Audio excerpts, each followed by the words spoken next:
Salut à toutes, j'espère que vous allez bien. On se retrouve aujourd'hui pour une petite vidéo lecture et je vais vous faire un petit point sur les derniers livres que j'ai dévorés ces dernières semaines. Alors, il faut savoir que j'ai énormément lu ces dernières semaines. Je crois que je n'avais pas lu autant depuis des années et des années.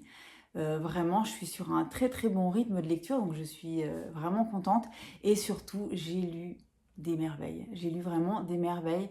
Je ne sais pas ce qui se passe en ce moment, si c'est le fait que j'ai vraiment bien pris le temps de choisir avec soin les livres que j'allais lire, mais alors je n'ai eu aucune déception, mais alors vraiment aucune déception, et j'ai quasiment que des coups de cœur. Franchement, je me suis régalée, ça fait un bien fou. Je sais que vous savez de quoi je parle quand on est vraiment avec un livre qu'on trouve exceptionnel et qu'on passe des moments de dingue juste avec son petit bouquin entre les mains. Et ben c'est exactement ce qui m'est arrivé ces dernières semaines, donc je vais vous en parler aujourd'hui. Ce que je vais faire, c'est que je vais vous parler de 4 livres aujourd'hui. J'avais pris 6 livres avec moi pendant les vacances, donc je les ai absolument tous lus, j'en ai même entamé un 7e. J'ai eu vraiment un très bon rythme de lecture ces derniers temps. Et voilà. Par contre, j'avais lu un livre juste avant de partir que je veux absolument vous présenter aujourd'hui. Donc ce qu'on va faire, c'est que je vais vous en présenter 4. Je vais les faire par 4 ou 5 à chaque fois que je ferai des points lecture. Je trouve que c'est un bon ratio parce que quand on en présente plus, je trouve ça un petit peu indigeste. Et quand on en présente moins, c'est peut-être pas assez. En tout cas, je ferai au mieux pour vous en présenter en général 4 ou 5 par vidéo. Et c'est ce que je vais m'atteler à faire aujourd'hui. Je vais vous les présenter également dans mon ordre de lecture. Comme ça, ce sera plus simple pour moi et ce sera pas pire pour vous. Donc voilà, je vais donc commencer par ma toute première lecture qui est celle que j'ai faite juste avant de partir en vacances, qui est ce petit livre de Pierre Lemaitre qui s'appelle 3 jours et une vie. Donc c'était mon tout premier Pierre Lemaitre. Je n'avais jamais lu cet auteur et ça faisait très longtemps que j'avais envie de me plonger dans son œuvre. Je suis tombée complètement par hasard sur ce livre-là dont je n'avais absolument pas entendu parler. Donc j'ai trouvé chez Easy Cash. Il n'était pas cher du tout, il était à même pas 5 euros je crois, en grand format. J'ai trouvé la couverture super belle et en fait la 4e de couve m'a vraiment donné envie de m'y plonger et de tenter le coup, alors que je vous dis j'avais eu aucun retour sur ce livre et grand bien m'en a pris, vraiment grand bien m'en a pris. C'est un livre absolument excellentissime que j'ai dévoré en, je dirais, peut-être 3 jours, grand maximum, en sachant que je travaillais encore. Je n'étais pas sur un rythme de lecture comme j'avais pendant mes vacances, mais je l'ai absolument déglingué tellement j'ai été à fond dedans. Donc, je vais essayer de vous raconter un petit peu ce dont il s'agit sans trop vous spoiler le truc, comme d'habitude. Donc, ça se passe à la fin de 1999 et en fait, c'est très très très important. Enfin, c'est très important de situer à ce moment-là parce que il y a des événements qui vont se passer dans ce livre qui sont directement rattachés à cette période et ce sont des événements réels. C'est-à-dire qu'on peut le rapporter vraiment à quelque chose qu'on a vécu. Si vous étiez né à ce moment-là, c'est totalement mon cas. Je me souviens très très bien de ce moment. Et voilà, donc ça se passe à la fin de 1999. Ça se passe à Beauval, donc c'est un petit village ou une toute petite ville. Et en fait, il y a un petit garçon qui s'appelle Rémi qui va disparaître du jour au lendemain. Et voilà, donc tout va tourner autour de cette disparition. Et on va suivre le personnage d'Antoine. Donc Antoine, c'est un jeune garçon de 12 ans qui est le voisin du petit Rémi. Et voilà, qui va être un petit peu au cœur de cette histoire. Vous allez voir que on est très très rapidement mis dans le bain avec ce livre. Au bout de 2 ou 3 pages déjà, il se passe des choses quand même assez dures. Et au bout d'une dizaine de pages ou une quinzaine de pages, je ne sais plus exactement, on est mis dans le vif du sujet, donc la disparition du petit Rémi. et on va savoir tout de suite ce qui se passe, nous en tant que lecteurs. Et ensuite, le déroulé du livre va nous montrer un petit peu voilà, l'enchaînement des événements et comment ils vont faire pour retrouver ce qui s'est passé, etc. C'est un livre qui est absolument sublime, extrêmement bien écrit, extrêmement... Comment dire? C'est un livre qui est dur, qui est assez dur à lire, même si c'est pas de l'horreur, ni un thriller, ni quoi que ce soit. C'est clairement un roman qui est un roman noir. Et à côté de ça, c'est vraiment une histoire qui est extrêmement touchante. Je vous dis extrêmement humaine, et en même temps on voit à quel point un enchaînement d'événements qui peuvent paraître au départ plus ou moins anodins peuvent amener à des situations complètement catastrophiques. Donc voilà. Je ne sais pas si ce pitch vous donne envie de lire le livre, parce que effectivement, je vous dis, c'est un livre qui est assez dur, mais qui en même temps se laisse complètement dévorer, parce que, et je vous dis, il est très bien écrit. C'est un livre qui est addictif. Moi, j'ai pas réussi à le poser avant de l'avoir terminé, et je l'ai immédiatement mis dans les mains de ma mère, qui est une grande lectrice également, et je lui ai dit, voilà, tu termines ton livre et tu me lis ça immédiatement, parce qu'il est vraiment incroyable. Donc la pauvre, elle s'est même tapée une insomnie à cause de moi. Bon bref, je vous raconterai ça plus tard, si vous l'avez lu, parce que j'ai pas envie de vous spoiler, mais bon bref. En tout cas, c'est une excellente lecture. Je suis très contente d'être tombée dessus complètement par hasard. Et ça me donne évidemment envie de découvrir la suite de Pierre Lemaitre. C'était mon tout premier, certainement pas le dernier. Il y a Robe de mariée, je crois, qui m'a été conseillé par une copine, qui apparemment est un de ses romans... les plus connus et les plus aimés. Il a eu le prix Goncourt en 2013, je crois, c'est en 2013, oui, Goncourt 2013, avec Au revoir là-haut, je crois, qui a été ensuite adapté au cinéma. Et voilà, 3 jours et une vie, très belle lecture de Pierre Lemaitre, que je vous conseille. Après, comme d'habitude, hein, ce sont des appréciations qui sont très personnelles. Les livres, c'est très personnel. Il y a tellement de choses qui peuvent nous donner envie ou pas d'un livre, nous faire aimer ou pas ce livre. Voilà, l'expérience personnelle, notre vie, notre âge, notre environnement, nos goûts. Enfin, il y a tellement de choses. Voilà, en tout cas, moi, je vous dis que à mon niveau, j'ai adoré ce livre, et je le conseille. Donc vous me direz ce qu'il en est si vous avez envie de vous lancer. Après Pierre Lemaitre, je me suis plongée dans Jake de Brian Reardon aux éditions Série Noire Gallimard. Je vous l'avais montré dans ma palle d'été, c'était le tout premier livre de ma palle d'été. J'avais commencé à lire quelques pages juste avant de partir en vacances, et il m'a tellement plu tout de suite, tellement happé immédiatement, que j'ai lu dans la voiture. On est parti en vacances en voiture, et pour la première fois de ma vie, j'ai réussi à lire en voiture sans être malade ni quoi que ce soit, tellement j'étais à fond dedans et tellement je n'arrivais pas à le lâcher. C'est pour vous dire s'il m'a plu. Donc, Jake, c'est une histoire, encore une fois, assez dure, assez compliquée. C'est vraiment un roman noir, hein. C'est pas du tout c'est pas un thriller, c'est vraiment un roman noir.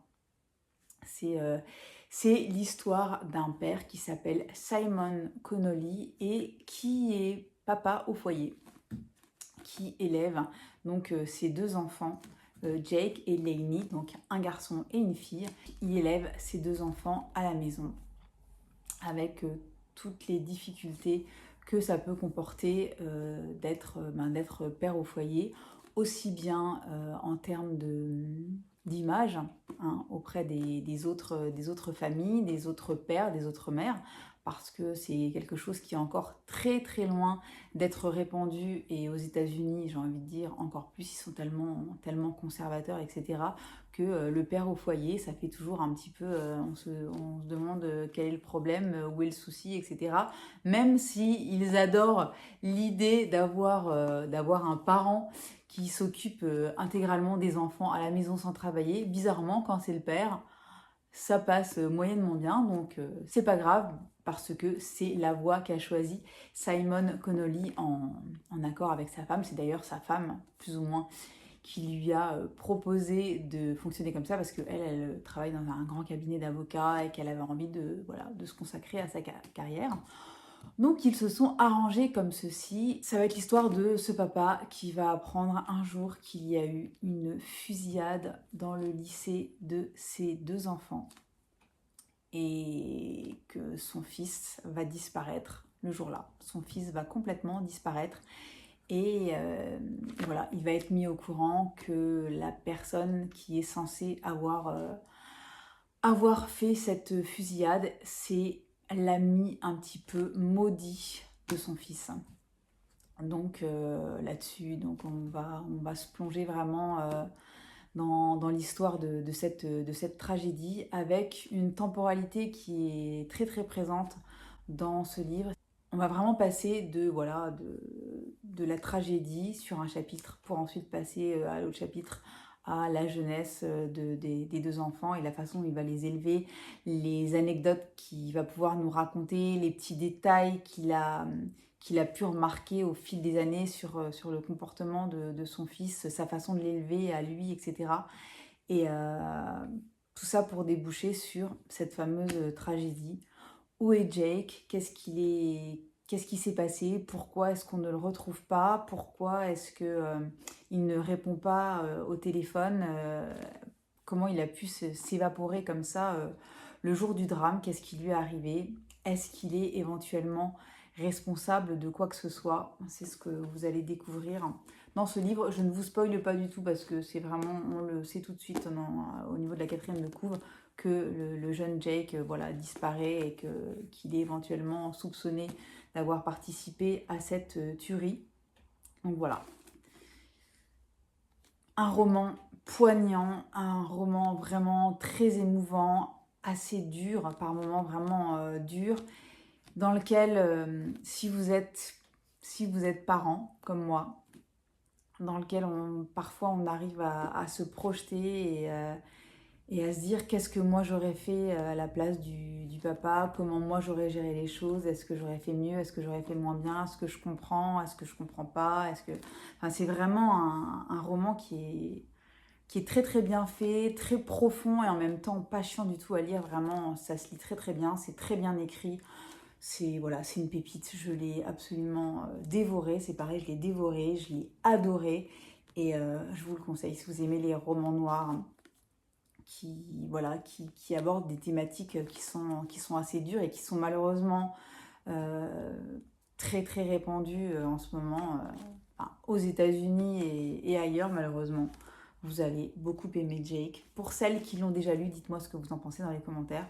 Et sinon, pour les autres, si vous aimez ce type de thématique, vous ne serez en tout cas pas déçus par la plume parce que j'ai trouvé qu'il était vraiment très bien écrit, bien rythmé et vraiment super intéressant.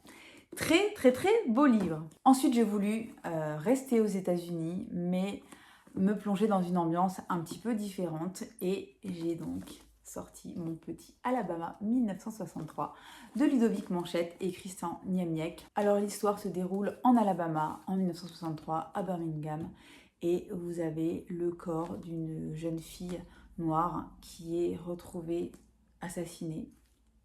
Voilà, donc gros choc évidemment dans la population noire, en particulier évidemment de cette petite ville. Et vous allez avoir ensuite d'autres meurtres, et en tout cas d'autres corps de jeunes filles noires qui vont être retrouvées assassinées également. Donc les parents d'une des jeunes filles assassinées vont aller voir un détective qui va s'occuper de l'affaire parce que la police ne bouge absolument pas. Vous savez, c'est l'époque de la ségrégation, du Ku Klux Klan, etc. C'est vraiment l'époque où en Alabama, c'est très très compliqué encore d'être noir, c'est le moins qu'on puisse dire. Et donc la police ne fait strictement rien, ou en tout cas pas grand-chose. Donc les parents de l'une des jeunes filles qui est retrouvée assassinée vont se rendre chez un détective privé qui lui est blanc, plutôt raciste, plutôt alcoolique, plutôt un petit peu à la ramasse, ex-flic mis sur la touche, qui s'est lancé comme détective privé. Alors ça fait vraiment pas rêver sur le papier, c'est le moins qu'on puisse dire. Et voilà, donc il va se charger de l'enquête. Et pour l'aider, dans ce duo complètement improbable, une femme de ménage noire, une jeune veuve, et qui va l'aider à mener son enquête parce que en tant que noire, elle faisait plus facilement parler les gens à ce détective blanc voilà, que les Noirs n'avaient pas forcément envie de voir chez eux, ce qu'on peut tout à fait comprendre à l'époque. Donc voilà, ils vont mener l'enquête de concert tous les deux. Et franchement, ce livre, c'est une merveille. C'est vraiment un bonbon. Pareil, je l'ai dévoré. Hein. Je crois que je l'ai lu en 2 jours ou 3 jours aussi. C'est un roman qui est vraiment super agréable à lire. Ça n'est pas la plume la plus incroyable que j'ai pu avoir à lire, évidemment. C'est une plume qui reste assez simple, mais ça reste très bien écrit. Les chapitres sont assez rythmés. Il y a pas mal de rebondissements jusqu'à la fin. Franchement, le twist de fin est assez incroyable. J'ai trouvé l'histoire vraiment super intéressante. C'est très émouvant. Franchement, il y a plusieurs fois où j'ai carrément eu la larme à l'œil parce que bon, après j'ai la larme à l'œil assez facile, mais j'ai trouvé que c'est un livre très très attachant. Enfin, en tout cas, les personnages, contre toute attente, surtout pour le détective qui est quand même un bon gros connard au début, c'est le moins qu'on puisse dire, devient lui-même très attachant et vraiment, voilà, je l'ai dévoré. Ça nous raconte bien l'histoire de, voilà, de la ségrégation dans les années 60.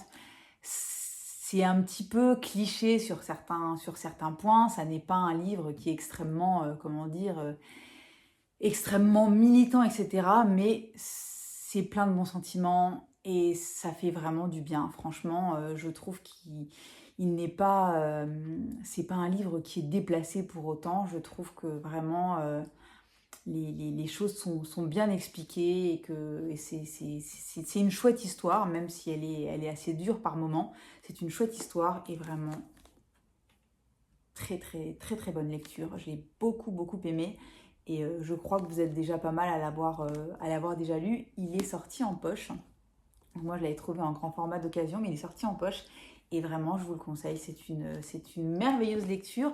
J'ai eu du mal à le poser et à me dire il faut que j'enchaîne sur autre chose. Donc voilà, ce qui prouve que vraiment les personnages m'ont marqué, j'y pense encore et j'étais très très attachée aux personnages. Donc voilà, très très très bonne lecture. Alors, dernière lecture que je voulais vous présenter aujourd'hui, c'est L'empreinte d'Alexandria Marzano-Lesnevich, qui est très certainement l'un des livres qui m'a le plus marqué ces dernières semaines. Non seulement de par sa plume qui est absolument sublime, mais également parce que l'histoire est assez marquante, assez choquante et malheureusement assez commune parce qu'on va parler de pédocriminalité, on va parler d'inceste, etc. Et voilà. En gros, ce livre retrace l'histoire d'Alexandria. Donc elle va nous faire une espèce d'autobiographie dans laquelle elle va nous parler de son enfance, mais également voilà, de ses études et de ce stage qu'elle va faire dans un grand cabinet d'avocats qui s'occupe d'une affaire en particulier. Et cette affaire, c'est celle de Ricky Langley. Ricky Langley, c'est un homme qui a été condamné pour le meurtre d'un petit garçon de 6 ans. Donc c'est une histoire assez dure. Cet homme, il va être condamné une première fois à la peine de mort et ensuite il va avoir un deuxième procès dans lequel il sera condamné à la prison à vie. Et en fait, cette histoire va tellement la choquer qu'elle va remettre complètement en question sa farouche opposition à la peine de mort. C'est vraiment Alexandria, c'est une jeune femme qui à la base est complètement opposée à la peine de mort et cette histoire va tellement la secouer qu'elle va vraiment se demander si elle est si opposée que ça à la peine de mort. Mais ça, on va dire que ça n'est pas non plus ce qui ressort de ce livre. Ce livre, c'est surtout l'histoire aussi bien d'Alexandria que celle du tueur, Ricky Langley, dont elle va s'attacher à nous retracer vraiment toute son enfance, ainsi que même les prémices, enfin même avant sa naissance, tous les drames qu'ont dû subir sa famille qui ont très certainement amené à sa situation, à lui, et ce qu'il était étant petit, ce qu'il est devenu étant un petit peu plus âgé. Et voilà, et cette histoire absolument horrible voilà, de meurtre d'enfants et tout ce qui a pu en découler. Voilà, donc Alexandria va également, elle, se replonger dans son passé. Ça va faire remonter des souvenirs, voilà, de choses qui lui sont arrivées quand elle était plus jeune. Je ne vous en dis pas plus. C'est un livre qui, pareil, qui se dévore complètement, qui est très, très, je vous dis, extrêmement bien écrit, qui mélange vraiment ces trois aspects, l'autobiographie un petit peu d'Alexandria, l'affaire de Ricky Langley avec ses détails et l'enquête, etc. Mais également l'histoire de cet homme dont la vie a basculé presque logiquement au vu de tout ce qu'il a pu vivre et expérimenter, etc. Donc voilà, l'histoire est super intéressante. Si vous aimez voilà, les true crime, mais avec tout un environnement, toute une mise en perspective avec l'expérience personnelle de l'autrice. C'est vraiment, c'est une merveille. Il a eu plusieurs prix, ce livre, et on comprend pourquoi. Il est incroyable. Il est franchement incroyable. Pareil, je l'ai dévoré, alors qu'il fait quand même presque 500 pages. Je l'ai aussi lu en 2-3 jours. Une pépite. Il est somptueux et voilà, je vous le recommande. Je sais que certaines d'entre vous l'ont déjà lu, certaines l'ont adoré, d'autres n'ont pas aimé du tout. Moi, en tout cas, c'est un carton plein, je l'ai vraiment beaucoup aimé. Et c'est pareil, ça c'est le genre de livre que je vais vite prêter à ma maman parce que je pense qu'elle va beaucoup aimer aussi. Voilà pour mon bilan de lecture du jour. Donc 4 lectures que j'ai vraiment adorées. Je vous dis, ces dernières semaines, je n'ai lu que du bon. C'est pour ça que je vais me dépêcher de vous filmer la suite parce que j'ai d'autres pépites à vous présenter également. Donc j'espère que ça vous aura plu.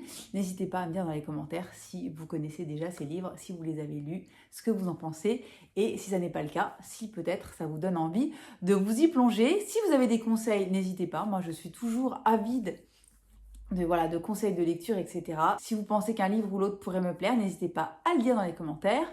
Un petit pouce si cette vidéo vous a plu, un petit abonnement si ça n'est pas encore le cas. Donc je fais donc de la beauté, un petit peu de mode et maintenant un petit peu de lecture. Donc voilà, on fait un petit peu de tout, on fait un petit peu ce qu'on aime et c'est le principal. Et en attendant, je vous souhaite une très bonne journée, une très bonne soirée, une très bonne semaine et je vous dis à très très bientôt pour une nouvelle vidéo. Bye bye!